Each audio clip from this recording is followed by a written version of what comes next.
इस वीडियो में हम देखेंगे कि एनीमे एनपीसी कैसे बनते हैं एंड आई विल ट्राई कि इस ट्यूटोरियल में मैं बहुत सारी चीज़ें कवर कर पाऊँ। सबसे पहले यहाँ पे मैंने बेसिक सा सीन क्रिएट कर दिया है। यहाँ पे कुछ ऑब्स्टिकल रख दिए हैं एंड एक एनपीसी प्लेस कर दिया है। अब यहाँ पे मोर पे क्लिक करके कंपोनेंट्स में आ जाना है एंड यहाँ पे सर्च करना है एनपीसी एंड यहाँ पे 4 कंपोनेंट बना लिया है, जिसमें पहला है टारगेट प्लेयर जो कि होगा एनी टाइप, उसके बाद स्पीड, रेंज एंड एचपी और यहाँ पे इनका वैल्यू भी सेट कर देंगे। स्पीड होगा 3, रेंज होगा 10 एंड एचपी होगा 200। उसके बाद जो हमने एनपीसी प्लेस किया था उसके स्क्रिप्ट में चले जाएंगे एंड यहाँ पे कुछ वेरिएबल्स बनाएंगे। तो सबसे पहला वेरिएबल बनेगा पाथ पॉइंट्स का जो कि होगा लिस्ट।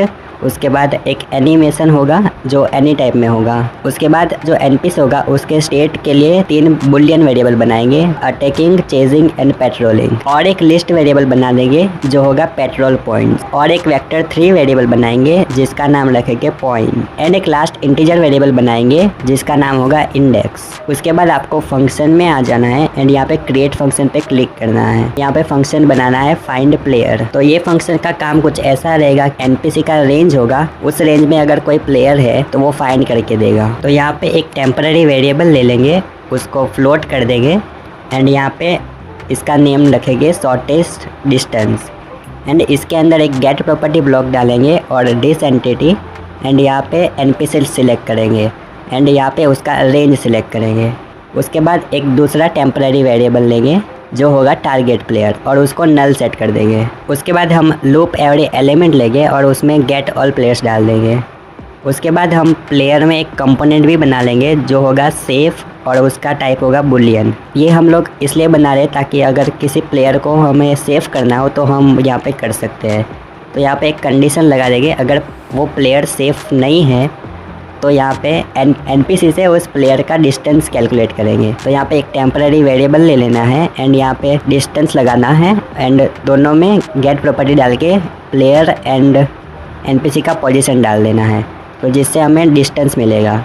अभी इस डिस्टेंस को हमें कंपेयर करना है शॉर्टेस्ट डिस्टेंस के साथ। तो यहाँ पे दूसरा इफ़ लगा लेंगे एंड इसमें यहाँ पे डिस्टेंस लेंगे और उधर से शॉर्टेस्ट डिस्टेंस को लगा देंगे। तो यहाँ पे कंडीशन बन जाएगा if distance less than shortest distance. तो अगर ये हुआ तो हम टारगेट प्लेयर को एलिमेंट कर देंगे एंड शॉर्टेस्ट डिस्टेंस को डिस्टेंस कर देंगे। इसका मतलब है नेक्स्ट जो प्लेयर आएगा वो इस प्लेयर से भी नज़दीक होगा तो ये उसको डिटेक्ट करेगा। यहाँ पे सेट प्रॉपर्टी लेंगे और इसका जो हमने कंपोनेंट बनाया था टारगेट प्लेयर उसमें सेट कर देंगे जो प्लेयर डिटेक्ट हुआ है। तो यहाँ पे फाइंड प्लेयर का फंक्शन रेडी हो चुका है। यहाँ पे हम दूसरा फंक्शन बना लेंगे फाइंड पाथ और इसमें एक पैरामीटर भी बनाएंगे जो कि होगा वेक्टर 3, उसका नाम होगा टारगेट। तो ये फंक्शन क्या करेगा कि एनपीसी है और जो टारगेट है तो एनपीसी से टारगेट तक का ये पाथ डिसाइड करके देगा। तो इसमें स्टार्ट पोजीशन में एनपीसी का पोजीशन डाल देंगे एंड एंड पोजीशन में टारगेट डाल देंगे जो कि फंक्शन का पैरामीटर है। यहाँ पे इफ़ कंडीशन लगा देंगे और उसमें इज सक्सेस डालेंगे एंड पाथ पॉइंट्स जो हमने वेरिएबल बनाया था उसके अंदर पाथ पॉइंट्स को स्टोर कर देंगे। तो फाइंड पाथ का फंक्शन भी यहाँ पे रेडी हो चुका है। नया फंक्शन बनाएंगे मूव टू और इसका पैरामीटर होगा वेक्टर 3 और इसमें भी उसका नाम टारगेट रखेंगे। तो ये फंक्शन क्या करेगा, जो एनपीसी होगा उसको मूव करेगा, टारगेट होगा उस तरफ, ठीक है। तो इसमें इफ डाल देंगे, एंड लगाएंगे और उसको प्लस करके और भी कर देंगे, ठीक है। इसमें पहले नॉट डालेंगे, यहाँ पे अटैकिंग एंड बाकी दोनों में पेट्रोलिंग एंड चेजिंग।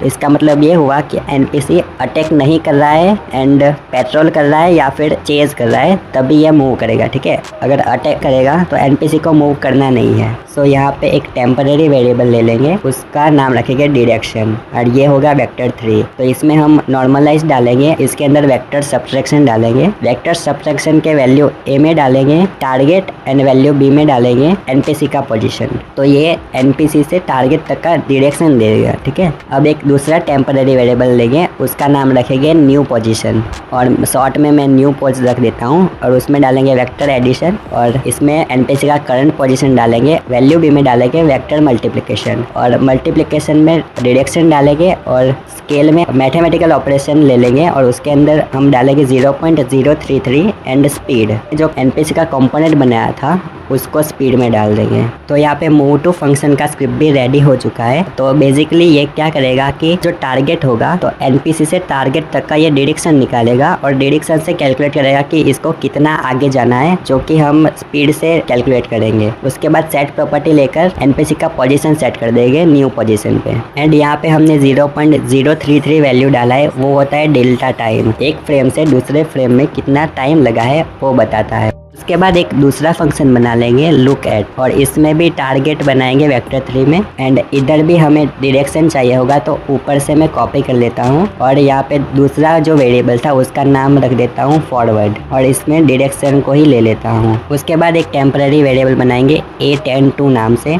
और इसको फ्लोट में बनाएंगे एंड इसके अंदर a10 ब्लॉक डाल देना है। उसके बाद इसमें एक वेक्टर में से get vector x component and get vector z component ले लेना है एंड इन दोनों में फॉरवर्ड का वैल्यू डाल देना है, और a10 में जो y वैल्यू है उसमें x वेक्टर कंपोनेंट डालना है एंड x वैल्यू है उसमें z वेक्टर कंपोनेंट डालना है। तो a10 जो है वो एंगल बना के देगा एक। तो उसके बाद सेट प्रॉपर्टी लेके और इसमें एनपीसी सिलेक्ट करेंगे, उसका रोटेशन लेंगे और यहाँ पे गेट वेक्टर से उसका x एंड z 0 ही रखेंगे और a10 का जो वैल्यू है वो y में डाल देंगे। तो हमारा एनपीसी ना जो टारगेट होगा उसकी तरफ हमेशा देखता रहेगा। तो यहाँ पे लुक एट फंक्शन का भी स्क्रिप्ट रेडी हो चुका है। उसके बाद हम एक फंक्शन बनाएंगे जिससे एनिमेशन डिसाइड करेंगे एनपीसी का। तो यहाँ पे एक प्ले फंक्शन बना देता हूँ, उसका पैरामीटर एनिमेशन रख देता हूँ जो एनी टाइप में बना है। यहाँ पे एक कंडीशन ले लूंगा और यहाँ पे जो हमने एनिमेशन वेरिएबल बनाया था वो डालना है, और दूसरी साइड में जो फंक्शन का पैरामीटर है वो डाल देना है। तो यहाँ फंक्शन का पैरामीटर में एनिमेशन 2 कर दे रहा हूँ ताकि वो दोनों सेम ना लगे। उसके बाद हमें stop animation and play animation लगा देना है,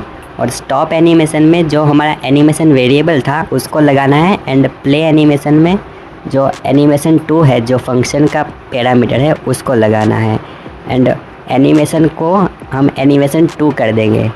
तो जिससे क्या होगा कि जो हमारा पहला एनिमेशन है अगर वो ऑलरेडी रन हो रहा है तो वो एनिमेशन फिर से अप्लाई नहीं होगा। अगर वो अलग एनिमेशन है तो जो पहले वाले को स्टॉप कर देंगे और नया एनिमेशन प्ले करेंगे। एंड इसके बाद एक फंक्शन बना लेंगे जिसका नाम होगा स्टेट कंट्रोल। तो इस फंक्शन में हम डिसाइड करेंगे कि एनपीसी है वो अटैक करेगा, पेट्रोल करेगा या फिर चेज करेगा। ठीक है, तो इसमें सबसे पहले इफ एल्स लगा देंगे और इसमें चेक नल करेंगे और इसमें टारगेट प्लेयर लगाएंगे। इसके नीचे हमें जो 3 वेरिएबल बनाए थे अटैकिंग, चेजिंग एंड पेट्रोलिंग वाला, वो तीनों डाल देना है एंड यहाँ पे पेट्रोलिंग को ट्रू कर देना है और अटैकिंग और चेजिंग को फॉल्स कर देंगे। तो इसका मतलब ये हुआ टारगेट प्लेयर अगर नल हुआ तो एनपीसी पेट्रोल करेगा। तो इसका मतलब ये हुआ कि एनपीसी को अभी तक कोई टारगेट प्लेयर मिला नहीं है तो वो पेट्रोल करेगा। उसके बाद इसको कॉपी करके एल्स में लगा देंगे और यहाँ पे कंडीशन को डिलीट कर देंगे। उसके बाद यहाँ पे इक्वल टू ब्लॉक लगाएंगे एंड एल्स में भी ये तीनों वेरिएबल को कॉपी करके पेस्ट कर देंगे। एंड इस कंडीशन में हमें डिस्टेंस लगाना है एनपीसी से टारगेट प्लेयर का।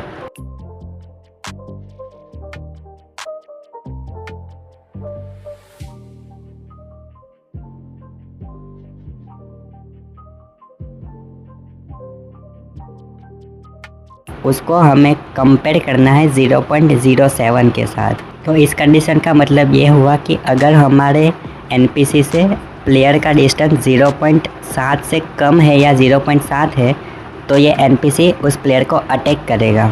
एंड अगर ये डिस्टेंस 0.7 से ज़्यादा है तो ये उस प्लेयर को चेज़ करेगा। तो यहाँ पे स्टेट कंट्रोल फंक्शन का स्क्रिप्ट भी रेडी हो चुका है। अभी एक नया फंक्शन बना लेंगे पेट्रोल, और इसमें डालेंगे इफ़ पेट्रोलिंग, फिर उसके अंदर इफ एल्स डालेंगे और जो हमारा पॉइंट वेरिएबल बनाया था उसको चेक नल में डाल देंगे। तो अगर ये नल हुआ तो पॉइंट को हम पेट्रोल पॉइंट्स वाले लिस्ट में से ले लेंगे।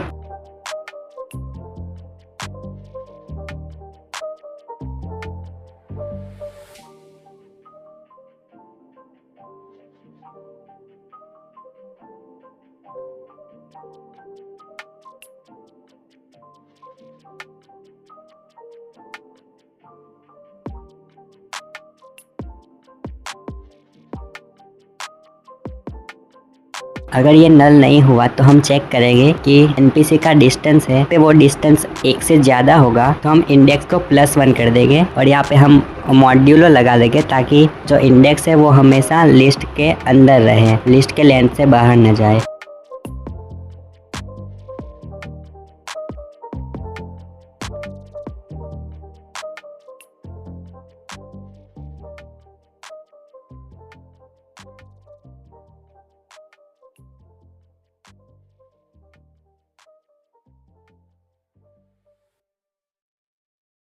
इंडेक्स कैलकुलेट करने के बाद हम पॉइंट को सेट कर देंगे obtain list petrol points and उसमें इंडेक्स डाल देंगे एंड इसके नीचे फाइंड पाथ वाला फंक्शन कॉल करेंगे और इसमें टारगेट में डालेंगे पॉइंट। एक टेम्पररी वेरिएबल बना लेंगे जो होगा वेक्टर3 और उसका नेम होगा टारगेट और इस वेरिएबल में हम स्टोर करेंगे ऑब्टेन लिस्ट पाथ पॉइंट बनेगा उसका इंडेक्स 1 एंड इस टारगेट को हम लुक एट फंक्शन कॉल करेंगे उसके अंदर डालेंगे। मूव टू फंक्शन भी कॉल करेंगे उसके अंदर भी ये टारगेट डालेंगे। तो यहाँ पे पेट्रोल का स्क्रिप्ट भी रेडी हो चुका है। ऑन अवेक इवेंट लेंगे, एनिमेशन वेरिएबल में कोई भी वैल्यू सेट कर देंगे, प्ले एनिमेशन लेंगे और इसमें स्प्रिंट फॉरवर्ड NPC है वो स्प्रिंट फॉरवर्ड का एनिमेशन करेगा। उसके बाद एक अपेंड ब्लॉक ले लेंगे, इसमें जो भी हमें पेट्रोल पॉइंट डालना है वो सब का वैल्यू स्टोर कर देंगे।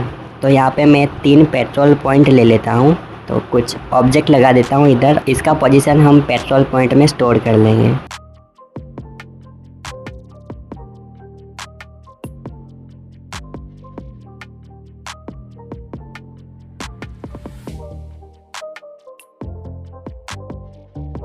इवेंट ले लेना है ऑन अवेक और इसमें कंडीशनल लूप लगाना है और कंडीशन को ट्रू कर देना है और इसके अंदर एक इफ ब्लॉक लगा देना है और इसमें इज अटैकिंग वाला वेरिएबल डालना है और जो भी टारगेट प्लेयर है उसको डैमेज करना है। वेट फॉर मिली सेकेंड लगा देना है 1000। NPC का टैग ऐड कर देता हूँ। ऑन प्लेयर ज्वाइन का इवेंट लेकर सेट अटैकेबल एंटिटी को कर दिया है। सारा फंक्शन रेडी है, तो अभी हम NPC का बिहेवियर सेट करेंगे। ऑन अपडेट का इवेंट लेंगे और उसके नीचे फाइंड प्लेयर फंक्शन को कॉल करेंगे। उसके बाद स्टेट कंट्रोलर को कॉल करेंगे। उसके बाद एक कंडीशन लगा देंगे, पेट्रोलिंग ट्रू है तो हम पेट्रोल फंक्शन कॉल करेंगे और एनिमेशन प्ले कर देंगे जो प्रिंट वाला है। पेट्रोल नहीं कर रहा है तो अगर वो चेज कर रहा है पाथ फाइंड फंक्शन को कॉल करेंगे और इसमें हम टारगेट प्लेयर का पोजीशन डालेंगे। टेम्पररी वेरिएबल बना लेंगे टारगेट जो होगा पाथ पॉइंट्स का index 1। Look at and move to function को कॉल कर देंगे जिसमें हम वो टारगेट वेरिएबल को डाल देंगे एंड इसमें भी हम स्प्रिंट फॉरवर्ड का एनिमेशन प्ले कर देंगे।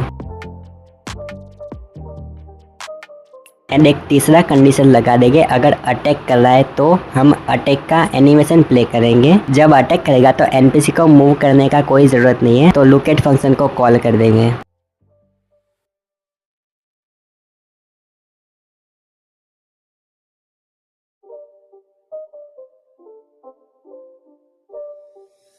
NPC के कंपोनेंट में चले जाएंगे और यहाँ पे 2 कंपोनेंट ऐड कर देंगे, एमेबल एंड एम असिस्टेबल। फिर से कंपोनेंट्स में आ जाएंगे और यहाँ पे सर्च करेंगे वेपन। इस कंपोनेंट के स्क्रिप्ट में चले जाना है, इवेंट लेना है ऑन बुलेट हिट और इसमें भी हम कंडीशन लगा देंगे, अगर टारगेट के पास टैग है NPC तो टारगेट का जो भी हेल्थ होगा उसको माइनस करेंगे एंड अगर हेल्थ 0 से कम हुआ या फिर 0 हो गया तो टारगेट को डिस्ट्रॉय कर देंगे। और इसके बाद इसके क्लाइंट स्क्रिप्ट में आ जाना है और यहाँ पे भी सेम इवेंट लेना है ऑन बुलेट हिट और यहाँ पे भी सेम कंडीशन लगा देना है कि अगर NPC टैग हुआ और यहाँ पे क्रिएट डैमेज नंबर करना है और यहाँ पे जितना भी वेपन का डैमेज होगा वो हम डैमेज शो कर देंगे।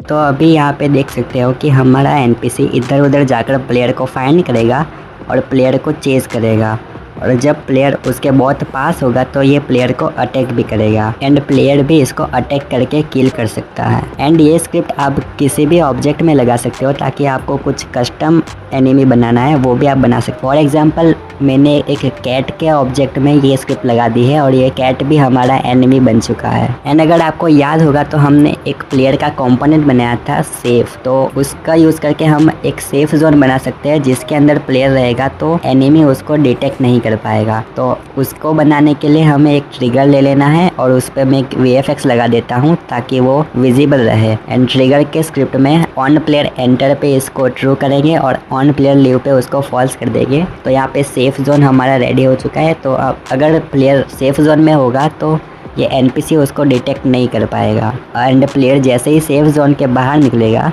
तो NPC उसको डिटेक्ट कर लेगा एंड उसको अटैक